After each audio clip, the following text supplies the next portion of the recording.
अभी कोलकाता में हूँ और फेरी के चक्कर लगा रहा हूँ और 5-6 चक्कर लगा चुका हूँ, हावड़ा से दूसरी तरफ कोलकाता की तरफ। दुनिया में जितना खराब आदमी हो सकता है, सबसे खराब आदमी कौन? नरेंद्र मोदी जी। बांग्ला में ममता दी आएगा, ममता दी छोड़ के कोई नहीं आएगा। जितना चोर है सब बीजेपी ले रहा है। मेरे हिसाब से बदलाव तो होना चाहिए।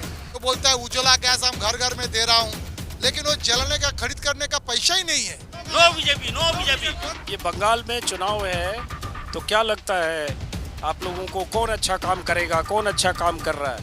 बीजेपी। ग्रास रूट से करप्टेड तृणमूल में है, टॉप रूट वाले तो सब इधर आ गए, पैराशूट से सीधे ड्रॉप हो गए। वो तो सही बात है, वो उसमें कबूल है आपको कि टीएमसी में बेईमान है, करप्ट है, चोर है। नहीं, उधर है तो दिक्कत है, लेकिन बीजेपी में आगे तो कोई दिक्कत नहीं। ऊपर में कृषि आंदोलन लेके क्रिमिनल सरकार है ये लोग जो सलूक चलाया है इन लोगों के ऊपर, कृषि आंदोलन के ऊपर, बहुत बुरा है। हम लोग बहुत नाराज है इसको लेके। बीजेपी छोड़ के कोई भी आ जाए। क्या लगता है किसका पलड़ा बोलेंगे आप? तो दादा नहीं बोलेंगे, ये क्यों नहीं बोलते? कुछ नहीं, बिल्कुल नहीं। बांग्ला में ही बोलते, no Bangla, no Hindi, no English, complete no है, नहीं बोलेंगे। आप धीमे धीमे क्यों बोलते हैं लोग यहाँ? বিজেপি যদি এই জুমলাবাজি কথাবার্তা যদি বন্ধ করে। वोट दे रहा हो तो विक्टिमाइज होने के लिए वोट दे रहा। वही मेरा राय। सेम टू सेम वाले हैं, तो चलिए इनकी बात आ गई। अभी नाटक चल रहा है नेता को, बीजेपी मोदी जी को। अगर सेंट्रल के कोई मिनिस्टर इधर कुछ नहीं जानता है, इधर का लोग कैसे खाता है, कैसे जीता है, कैसे कमाता है।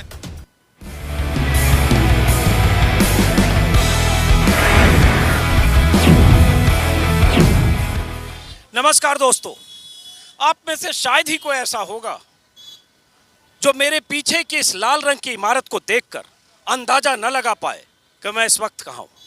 जी हाँ, इस वक्त मैं हूँ हावड़ा स्टेशन के सामने, भारत का सबसे मशहूर और सबसे पुराना स्टेशन हावड़ा स्टेशन। आज से करीब 167 साल पहले ये स्टेशन बना, अंग्रेजों ने स्टेशन बनाया, ईस्ट इंडिया कंपनी ने इस इमारत की, इस स्टेशन की परिकल्पना की, और इस स्टेशन की पुरानी इमारत के बगल में एक दूसरी इमारत भी है जो कुछ साल बाद बनी। लेकिन ये स्टेशन, ये इमारत और हावड़ा का इतिहास बहुत पुराना है, 250 साल पुराना।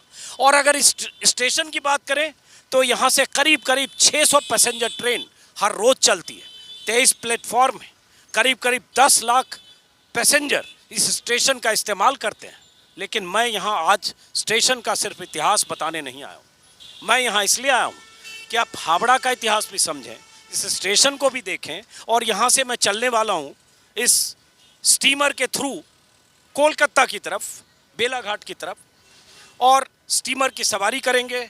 और हमारे साथ कोलकाता में रह रहे प्रभाकर मणि होंगे, और स्टीमर पर बात करते हुए जो लोग कोलकाता के, हावड़ा के स्टीमर से इस तरफ से उस तरफ जाते हैं, उनसे भी बात करेंगे। और आपको बता दें कि स्टेशन सामने है, स्टेशन से लोग कहीं से भी आते हैं वहाँ उतरते हैं, और जिन्हें जल्दी जाना होता है इन्हीं रास्तों से होकर नीचे जाते हैं घाट पर, और हावड़ा का वो जेटी स्टेशन है, स्टीमर लेते हैं और दूसरी तरफ जाते हैं जो बेलाघाट है, बाबूघाट, माफ़ करें, बाबूघाट है। और ये बता दें कि ये हावड़ा इलाका, जो हावड़ा लोकसभा क्षेत्र है, अगर राजनीतिक तौर पर देखें तो ये ममता बनर्जी का गढ़ है।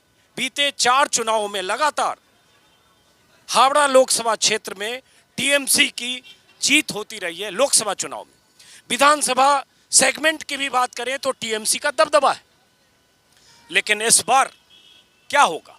क्या टीएमसी हावड़ा, कोलकाता की अलग अलग इलाकों में अपने गढ़ को बचा पाएगी, या जिस ढंग से बीजेपी घेराबंदी करने की कोशिश कर रही है, क्या बीजेपी को कुछ हद तक कामयाब होगी? इन सवालों का जवाब भी तलाशेंगे। और चलते हैं अब जेटी की तरफ। टिकट हमारे सहयोगी अभय और अभिषेक ने ले रखा है, यहाँ टिकट कटता है और ये रास्ता है। यहाँ सामने आप देख रहे हैं, थोड़ा कहाँ गए? प्रभाकर जी को बुलाए, प्रभाकर जी।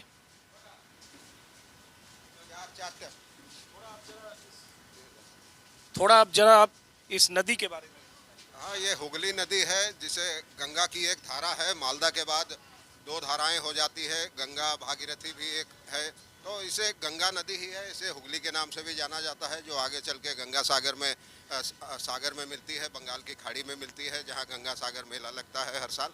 तो इस लिहाज से ये गंगा जैसी ही पवित्र है, और दरअसल गंगा ही है जिसे यहाँ हुगली कहा जाता है। चलिए, तो अब हम हुगली नदी से जो यहाँ से स्टीमर से हम बाबू घाट जाने वाले हैं। मैं कभी कभी बेला घाट गलती से भूल जाता हूँ।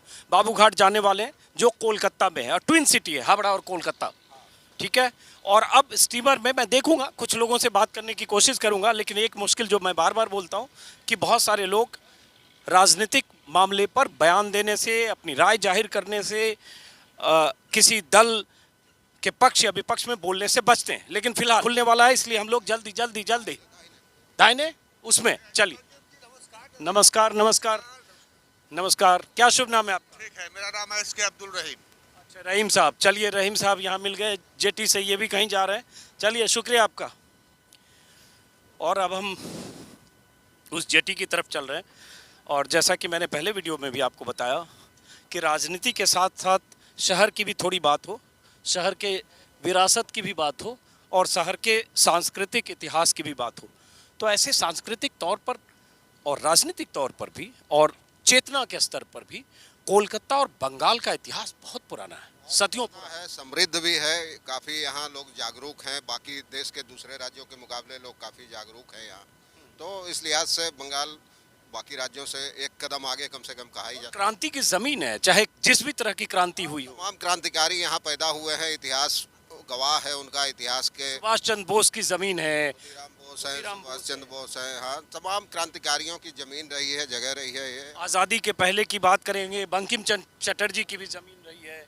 यहीं आनंद मंच रचा गया बंगाल में, हाँ। और यहीं से वंदे मातरम का वो नारा निकला, जिस नारे को लेकर बीजेपी न जाने क्या क्या लाठी डंडे भी। क्रांतिकारी कभी रहे हैं, काजी नजरुल इस्लाम जैसे क्रांतिकारी कभी रहे हैं यहाँ। सही बात है, काजी नजरुल इस्लाम का भी नाम लिया, और रविन्द्रनाथ टैगोर नाम लेना शुरू करें तो कोलकाता और बंगाल का जो सांस्कृतिक इतिहास है और जो धरोहर है, वो कई राज्यों के इतिहास और धरोहर पर भारी पड़ता है। हाँ, ये तो सही है, इतिहास भी समृद्ध रहा है, राजनीतिक रूप से भी समृद्ध रहा है।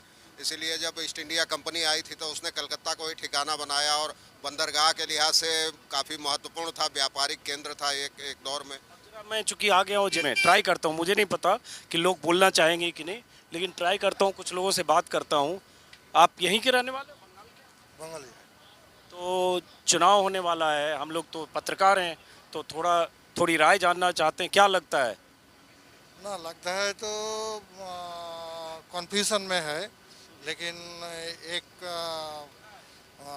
जो अभी नाटक चल रहा है नेता को, बीजेपी मोदी जी को, वो सब भूल जाते हैं आदमी लोग।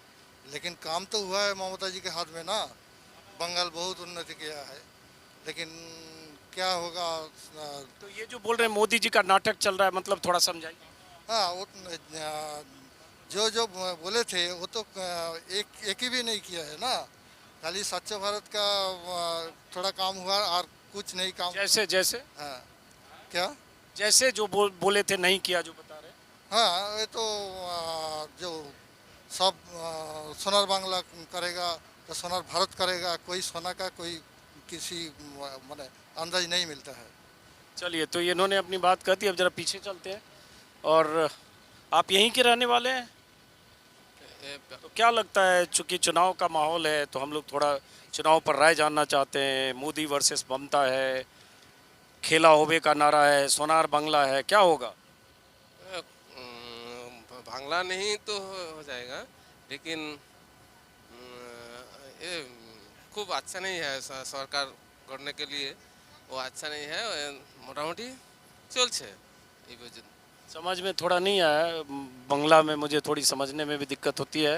आप क्या सोचते हैं चुनाव को लेकर? रिगार्डिंग चुनाव इलेक्शन इलेक्शन हो रहा इलेक्शन होगा। तो इलेक्शन तो हो ही रहा है। It is a festival like but public is not benefited anyhow. समझा नहीं। Public is not benefited. तो पब्लिक तो वोट देगी, उसके बाद सरकार। वोट दे रहा हो तो विक्टिमाइज होने के लिए वोट दे रहा।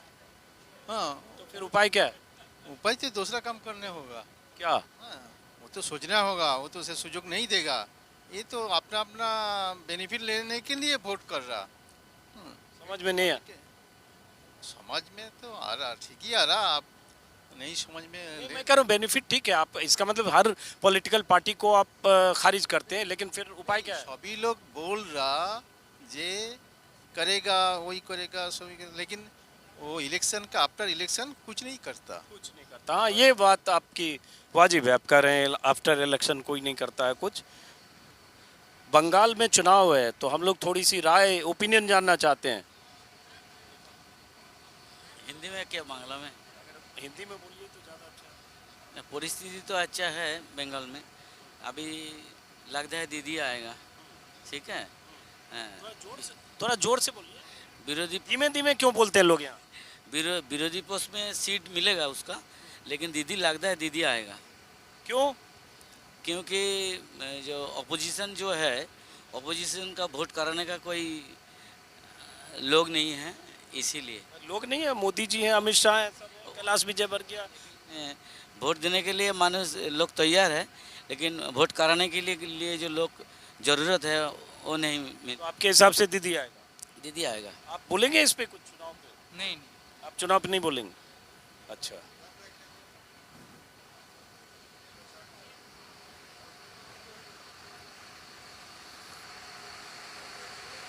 चुनाव पे हम लोग कुछ जानना चाहते हैं, ओपिनियन।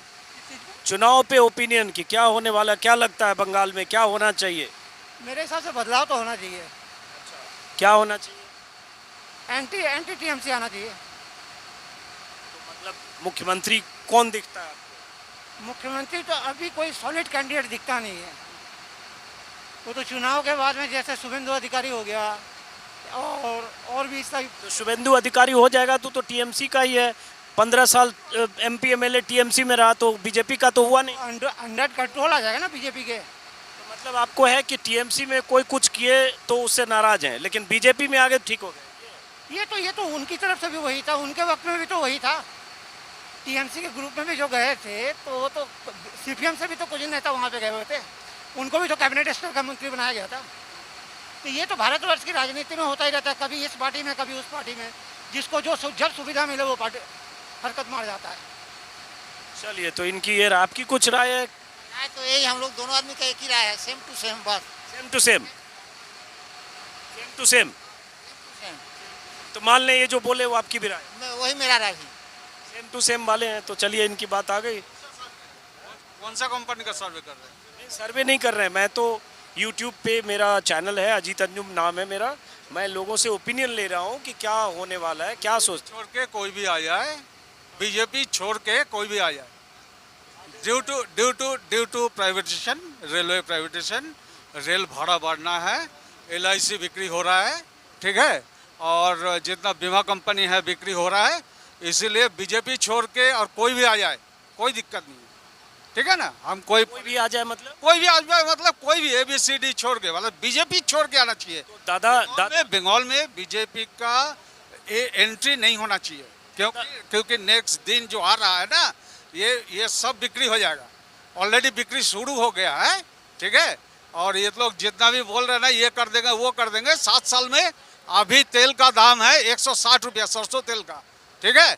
जब उन्होंने आए थे उस समय दाम था 75 रुपीज, जस्ट डबल।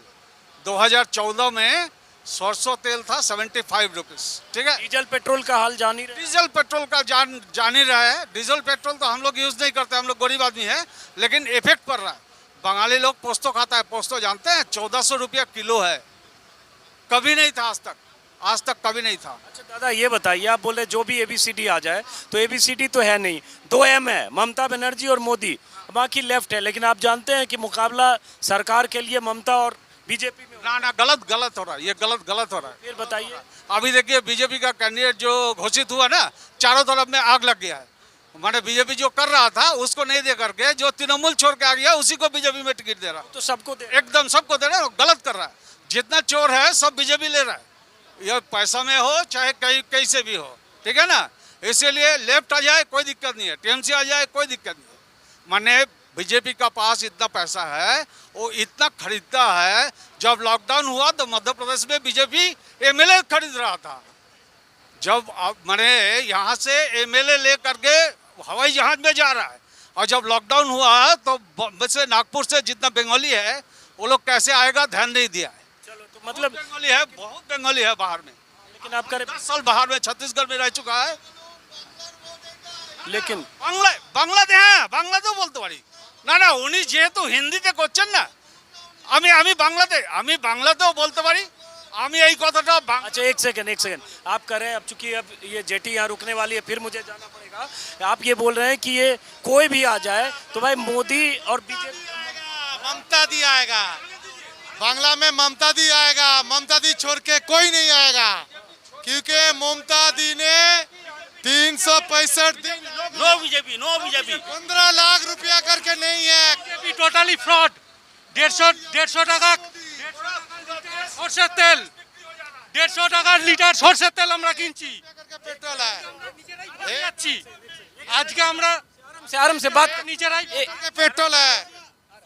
खराब आदमी है। दुनिया में जितना खराब आदमी हो सकता है, सबसे खराब आदमी कौन? नरेंद्र मोदी जी। एक एक करके बोलिए, एक 5 मिनट समय दीजिए। नरेंद्र मोदी दुनिया का सबसे एक सेकंड एक करके बोलिए। बोलिए ना।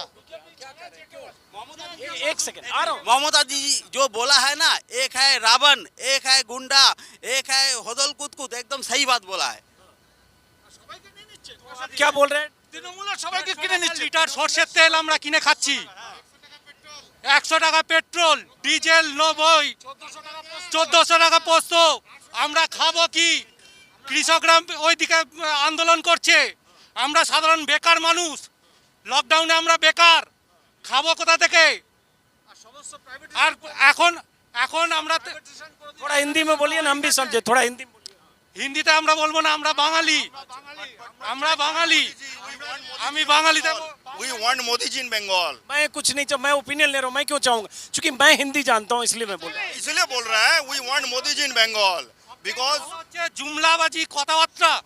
বিজেপি যদি এই জুমলাবাজি কথাবার্তা যদি বন্ধ করে তাহলে ভবিষ্যতে ভালো হবে। आप क्या कर रहे हैं? যে প্রতিশ্রুতিগুলো দিয়েছিল সেই প্রতিশ্রুতি একটাও বিজেপি ফুলফিল করেনি এখনো পর্যন্ত। आप इससे पहले इतना बढ़िया हिंदी बोल रहे थे, जरा हिंदी में। हिंदी में बोलेंगे, कोई दिक्कत नहीं है। देखिए हम लोग इतना दिन से यहाँ बहुत बिहारी, यूपी, गुजराती, राजस्थानी बहुत है, लेकिन कोई नहीं बोला कि भाई हिंदी में ही बोलना पड़ेगा। अच्छा अब है, टिकट फिर से लेके आइए, हम फिर दूसरी जेटी से उस तरफ जाएंगे। हाँ। बहुत यूपी वाले थे जो यहाँ है, लेकिन बांग्ला बोलते हैं। हम लोग का साथ में बांग्ला भी वो लोग बोलते हैं, कोई दिक्कत नहीं। चलिए ठीक है। आप ये बताइए कि आप क्यों कह रहे हैं कि दीदी और मोदी इतना जो नारा लगा रहे हैं, मोदी के इतने लोग, तो लगता है उसका असर नहीं होगा? क्या कर रहे हैं आप? क्यों ऐसा लग रहा है? देखिए अभी बंगाल में ही ममता दीदी ने 10 साल है और 34 इयर्स जो वामफ्रंट था वो बंगाल को बर्बाद करके चला गया था। खून खराबी, लूटपाट, आदमी लोग का कोई किसी को बोलने नहीं दिया, किसी को सब छीन लिया, किसी का घर बाड़ी जला दिया था। लेकिन दीदी आने का बाद बंगाल में धीरे धीरे इम्प्रूव हुआ है और 54 आपका जो प्रकल्प लेके आया है गरीब इंसान के लिए, सबको मिल रहा है। और आपका देखिए जितना आपका मोदी जी ने बताया था कि हम लोग क्षमता में आने से हम 2019 में आएंगे और हर इंसान का बैंक अकाउंट में 15 लाख रुपया जो काला धन लेके आएगा उसको हम देगा। दूसरा बात है, अब देखिए जब मनमोहन सिंह जी का जो पीरियड में 2014 का बाद गैस का दाम कहाँ आ गया, 800 रुपया का गैस का दाम हो गया। जो बोलता है उज्ज्वला गैस हम घर घर में दे रहा हूँ, लेकिन वो जलाने का खरीद करने का पैसा ही नहीं है। यहाँ के 800 रुपया करके है। हम लोग दीदी ने, ममता दीदी ने बिना पैसा में चाल दे रहा है, वो चाल हम क्या बोलता है उसको जलाने के लिए हम लोग के पास गैस का खरीद करने का पैसा नहीं है। और एक बात है, पेट्रोल का देखिए सेंचुरी हो गया हर स्टेट में। हमारा भी यहाँ पे पेट्रोल 8, 2, 4, 5 रुपया बढ़ाने से सेंचुरी हो जाएगा, तो क्या होगा। डीजल भी ऐसा है। वाजपेयी रामोले जे सरकार देखे आप थोड़ा सा हिंदी बोलिए, समझ पाएंगे। बीजेपी का अमूल में जो वाजपेयी का जैसे सरकार चला हुआ रहा से उसी माफिक सरकार हम लोग को चाहिए सेंट्रल में। नहीं, लेकिन यहाँ तो अब अभी तो चुनाव अभी तो विधानसभा का चुनाव हो रहा है ना। देखिए विधानसभा चुनाव अलग है, सेंट्रल का चुनाव अलग है। अगर सेंट्रल के कोई मिनिस्टर इधर कुछ नहीं जानता है, इधर का लोग कैसे खाता है, कैसे जीता है, कैसे कमाता है। ठीक है, चलिए, बहुत बहुत शुक्रिया आपका, बहुत बहुत शुक्रिया। अब जिन लोगों के साथ बातचीत करते हुए मैं आया वो अब गए यहाँ बाबू घाट कोलकाता, फिर मैं दूसरी जेटी से फिर जा रहा हूँ हावड़ा की तरफ, क्योंकि ये एक माध्यम मुझे दिखा कि हावड़ा से जो लोग यहाँ आते हैं उनसे वापसी में कुछ बात की जा सकती है। तो एक बार फिर चलते हैं, और जाने में ये खाली होता है, जैसे कुल जमा 11-12 लोग हैं, और वहाँ से जब वापस लौटेंगे तब फिर कुछ लोगों से बात करेंगे, देखते हैं कि लोग क्या कहते हैं।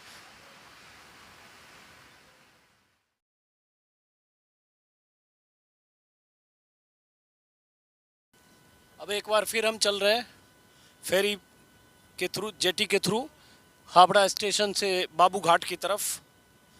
मकसद फिर वही है कि जो लोग स्टीमर में जा रहे हैं उनसे ज़रा बात करें, क्या राय है, क्या सोचते हैं चुनाव के बारे में, मोदी वर्सेस ममता पर क्या सोचते हैं, तो ज़रा लोगों से रायशुमारी की जाए। फिर से हम जेटी स्टेशन पर आ चुके हैं, जेटी में जा रहा हूँ, और चूंकि दोपहर का टाइम हो गया है इसलिए अब आने जाने वाले लोगों की तादाद बहुत कम हो गई, लेकिन इसमें मुश्किल से 5-6 सवार हैं, तो इनसे भी पूछते हैं। लेकिन ये सिलसिला लगातार जारी रहेगा, लगातार लोगों से बात करता रहूँगा। ये बंगाल में चुनाव है, तो आप बंगाल के हो ना?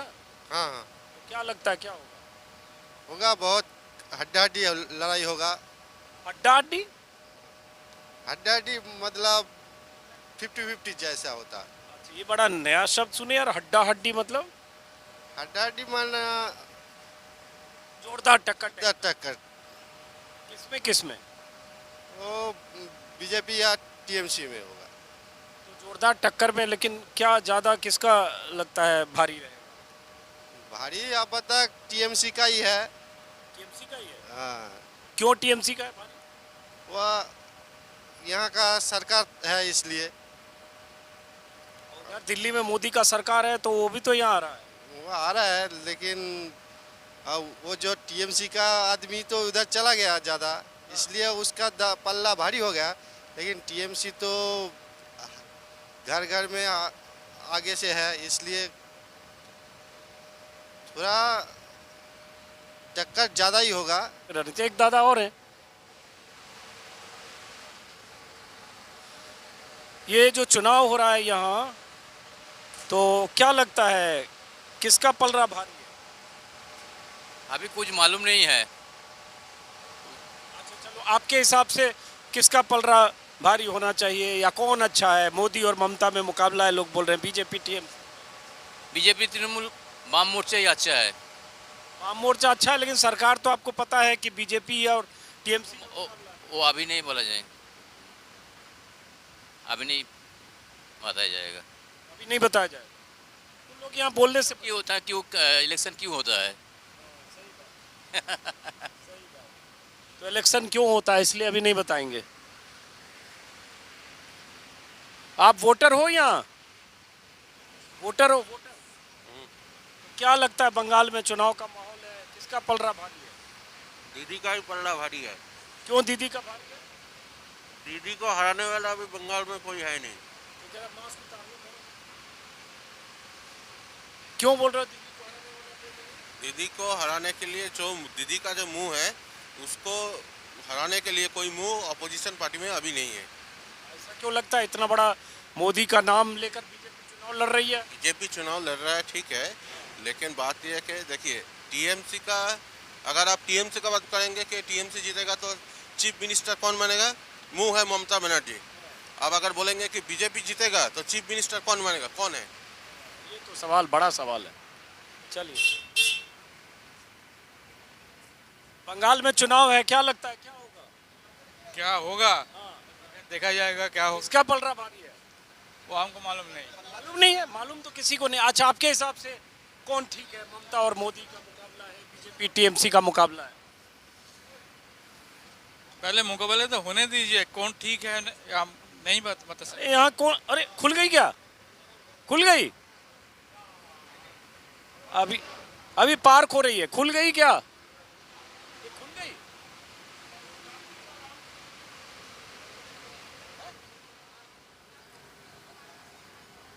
अब ये जो स्टीमर है फिर से एक बार हावड़ा से दूसरी तरफ चला, कोलकाता की तरफ, और ये हमारा समझिए 5वां या 6ठा चक्कर है इसी तलाश में कि कुछ लोगों से बात कर सके और वो क्या सोचते हैं चुनाव के बारे में, यहाँ के माहौल के बारे में, कौन किस पर भारी है इसके बारे में।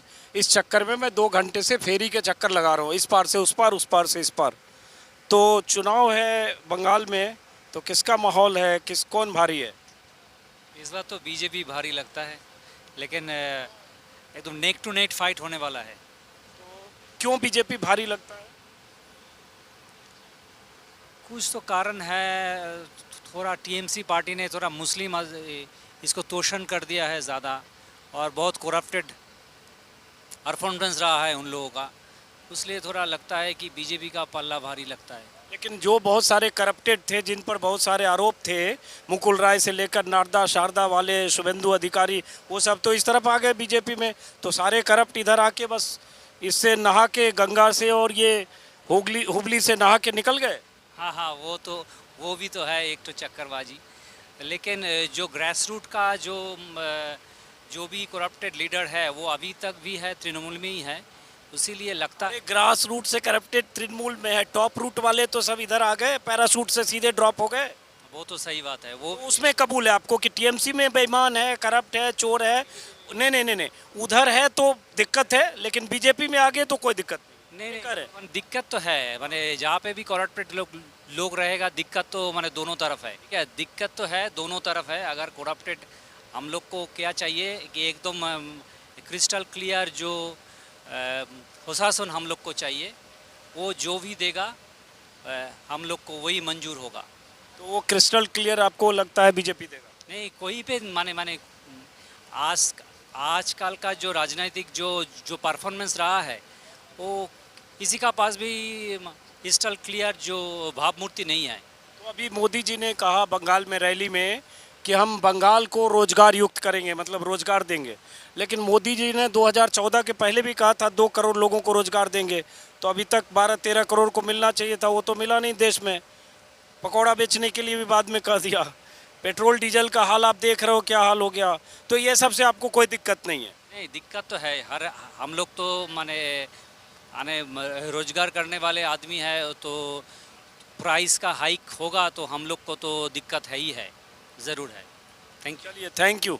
तो ये बीजेपी के प्रति इनकी जो राय थी। दादा, बंगाल में चुनाव है, तो हम लोग पत्रकार हैं, दिल्ली से आए हैं, तो ज़रा ओपिनियन लोगों की समझने के लिए, और इसीलिए स्टीमर का चक्कर लगा रहे हैं, फेरी से इधर से उधर कर रहे हैं। तो क्या लगता है किसका पलड़ा भारी है? नहीं बोलेंगे आप? तो दादा नहीं बोलेंगे। ये क्यों नहीं बोलते यहाँ पे? कुछ नहीं, बिल्कुल नहीं। बांग्ला में ही बोलते? No Bangla, no Hindi, no English, complete no है, नहीं बोलेंगे। आप कुछ बोलेंगे? चुनाव में क्या लगता है किसका पलड़ा भारी है? कैसे बोलेंगे, बोलिए तो कैसे बोलेंगे? क्यों मालूम नहीं है कुछ। क्या मतलब आपके हिसाब से आपकी राय क्या है, किसको बनना चाहिए, कौन अच्छा है? बीजेपी पल्ला भारी है। बीजेपी का। तो इतना धीरे से क्यों बोले? जोर से बोलिए। जोर से ही तो बोला। तो क्यों, ये बताइए। वो नहीं बोल सकते, हमारा ऐसा लगा।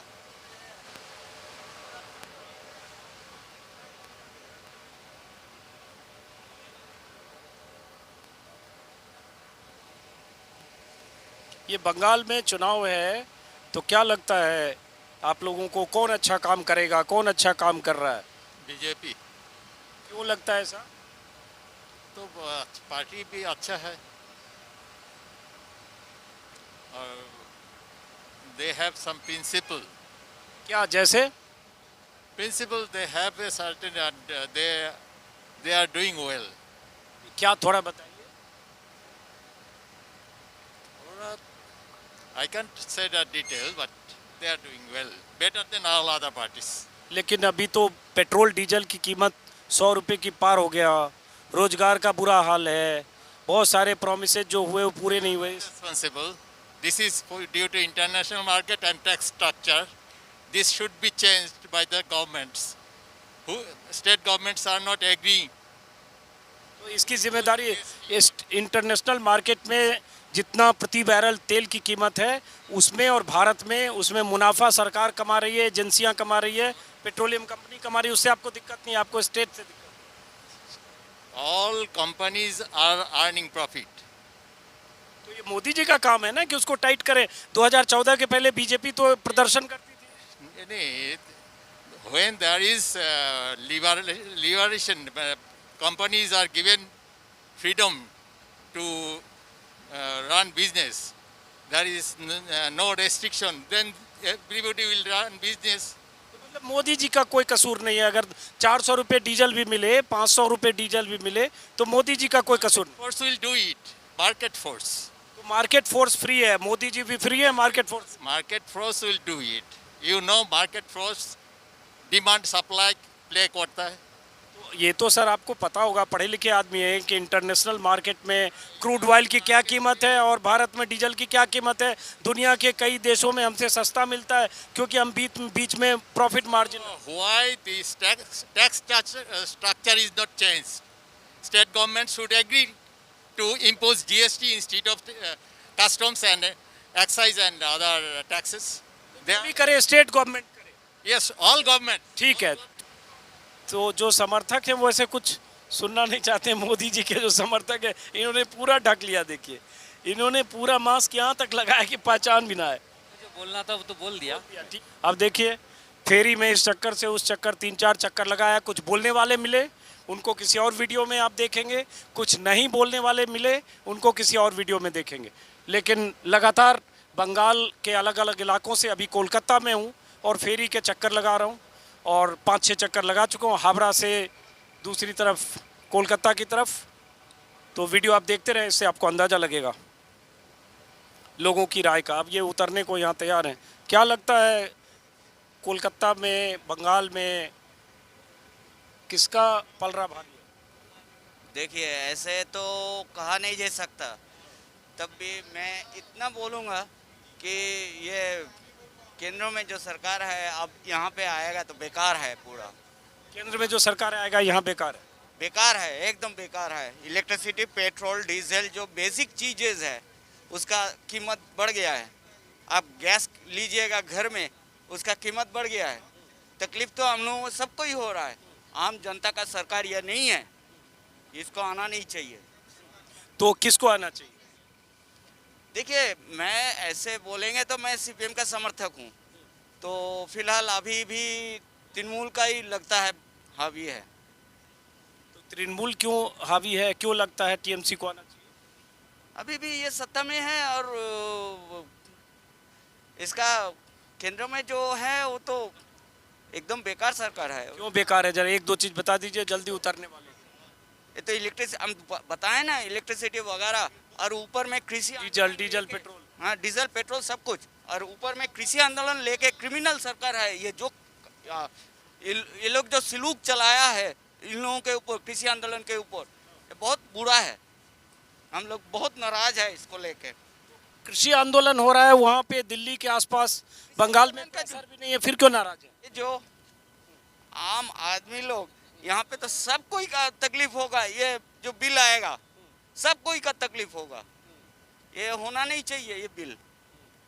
तो यहाँ बंगाल में आपको लगता है इसका मतलब आपके हिसाब से ममता बनर्जी का पलड़ा भारी है, कह रहे हैं? फिर भी भारी है। मोदी जो इतना बड़ा बड़ा काम कर रहे हैं, बहुत सारे लोग उनके कहते हैं कि मोदी देश को बदल। जनता का सरकार नहीं है ये, आम जनता का सरकार नहीं है। आप एटीएम में जाइए, 500 रुपया के नीचे आपको नहीं मिलेगा। क्या चीज नहीं मिलेगा? रुपया जो नोट, वो 500 रुपया के नीचे कहीं भी चले जाइए आपको नहीं मिलेगा। चलिए, दादा बहुत नाराज हैं कि इनको लगता है कि केंद्र की जो सत्ता है उस सत्ता के लोग यहाँ बंगाल में ना आए, उनके मुताबिक उनकी राय भी सुनी। और अब चूंकि कई चक्कर में फेरी के लगा चुका हूँ और दोपहर भी है, अब ये लोगों के आने जाने का सिलसिला थोड़ा थमा भी है। अब देखिए एक फेरी फिर ये हावड़ा की तरफ चला और सामने हावड़ा स्टेशन है, यहाँ से दिख भी रहा। तो अब फिलहाल इस वीडियो को दोस्तों ख़त्म करते हैं, फिर मुलाकात होती रहेगी। और 2 वीडियो मैंने बनाए हैं, एक वीडियो वो जिसमें बोलने वाले लोग दिखेंगे, एक वीडियो वो जिसमें नो कमेंट आमी हिंदी जानी ना या जो भी इसको बोलते हैं वो बोलते हुए दिखेंगे। दोनों वीडियो आप ज़रूर देखें। और बंगाल की हर खबर बंगाल में जब तक हूँ, अगले हो सकता है 30 दिन तक, तो लगातार आपको वीडियो के ज़रिए पहुँचाता रहूँगा। और एक ख़ास बात, दिल्ली की सीमाओं पर किसान बैठे हैं लगातार, 108 या 9 दिन हुआ। उन किसानों की जानकारी भी जो मुझे मिलेगी वो भी वीडियो के ज़रिए ज़रूर पहुँचाऊँगा। नमस्कार।